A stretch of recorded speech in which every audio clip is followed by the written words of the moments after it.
سونے کی عادت کی وجہ سے ہے، کیونکہ حدیث پاک میں فرمایا گیا اور بعض روایات میں تو یہ بھی آیا کہ حلال رزق ان کے لیے تنگ کر دیا جاتا ہے، لہذا ان کو ادھر ادھر کا ملا جلا تو بہت کچھ مل جائے گا، حلال رزق کے دروازے بند کر دیے جائیں گے فجر کے بعد سونے والوں کے لیے۔ ہاں کوئی آدمی ایسا کہ جس کی ہے ہی ڈیوٹی رات کی، وہ اگر ساری رات جاگا فجر پڑھ کے سو گیا تو وہ اس بات سے خارج ہے۔ ہاں وہ اللہ والے جو راتوں کو جاگتے ہیں وہ عام طور پر اشراق کی نماز کے بعد پھر تھوڑی دیر آرام کرتے ہیں، اشراق کے بعد سونا بالکل ٹھیک ہے، بزرگوں کی عادت رہی ہے، مگر فجر اور اشراق کے درمیان حد الوسع نہیں سونا چاہیے، سوائے اس کے کہ رات کا حصہ انسان اتنا جاگے کہ اب یہ سوچے کہ نہیں سوؤں گا تو سارا دن مجھے کام کرنے کے اندر رکاوٹ ہوگی، پھر اس کی اجازت ہے، عام عادت نہیں بنانی چاہیے۔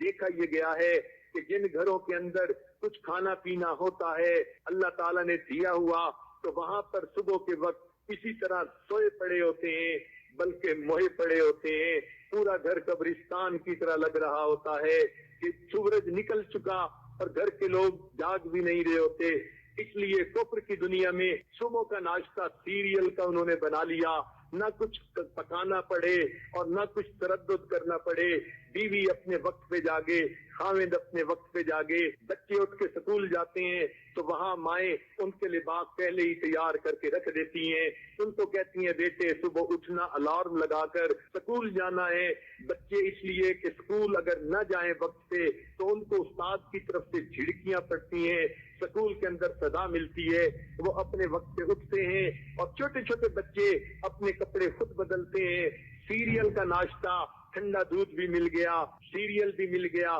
تو بچے یہی کھا کے چلے جاتے ہیں۔ تو کفر کی دنیا نے ناشتہ اس لیے آسان کر لیا تاکہ جاگنے کی تکلیف اٹھانی نہ پڑے، اس لیے مسلمانوں کا جو ہے معاشرہ اس میں عشاء کے بعد جلدی سونا اور صبح کے وقت جلدی جاگنا، چنانچہ صحابہ کرام کے زمانے میں تہجد کے وقت اگر کوئی مدینہ میں چلتا تھا تو یوں آواز آتی تھی گھر گھر سے قرآن پڑھنے کی، جیسے شہد کی مکھیاں بن بنانے کی آواز ہوتی ہے۔ اس لیے ہمیں چاہیے ہم صبح کے وقت اٹھیں، عورتیں صبح کے وقت اٹھ کر نماز پڑھیں، اگر تہجد پڑھیں تو کیا ہی بات ہے، قرآن کی تلاوت کریں، درود شریف پڑھیں، استغفار پڑھیں، صبح کے وقت گھر کے اندر عبادت کا کرنا پورے دن کو جو ہے اپنی جو ہے عبادت جو ہے منور بنا دیتا ہے۔ بلکہ ہم نے تو بعض بزرگوں کا یہ عمل بھی دیکھا، وہ فرماتے ہیں کہ جس آدمی کی فجر کی نماز قضا ہوتی ہے وہ آدمی کا دن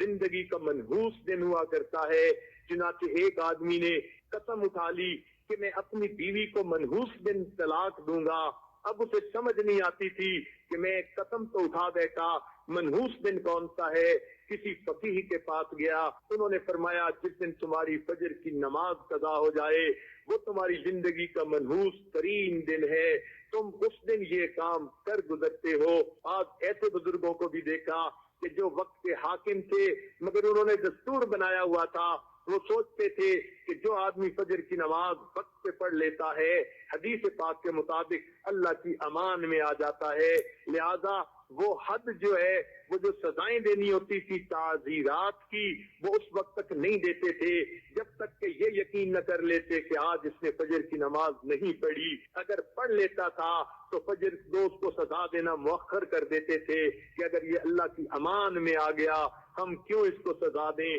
تو مسلمانوں کے نزدیک تو فجر کے وقت جاگنا اتنا اہم ہے، لہذا عورتوں کو یہ بات مشورے کے طور پر پیش کی جاتی ہے، زندگی کی ترتیب کو سنت کی ترتیب